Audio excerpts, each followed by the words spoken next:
Okay, so let's see how you did for the think about it.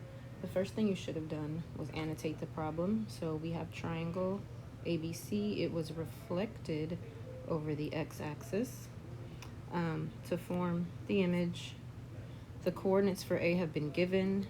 We are being asked to record the coordinates for ABC prime and to explain what I notice about the new coordinate pairs.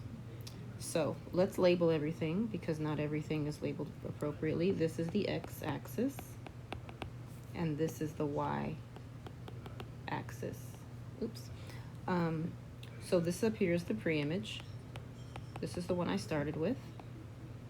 It was reflected over this axis to give me the image down here. Okay, so let's see what the new ordered pairs are. So A prime, which is here, is located at 3, -5. B prime is located at 5, -1. And C prime is at 1, -2. So what do I notice? Well, remember, x comes first and then y.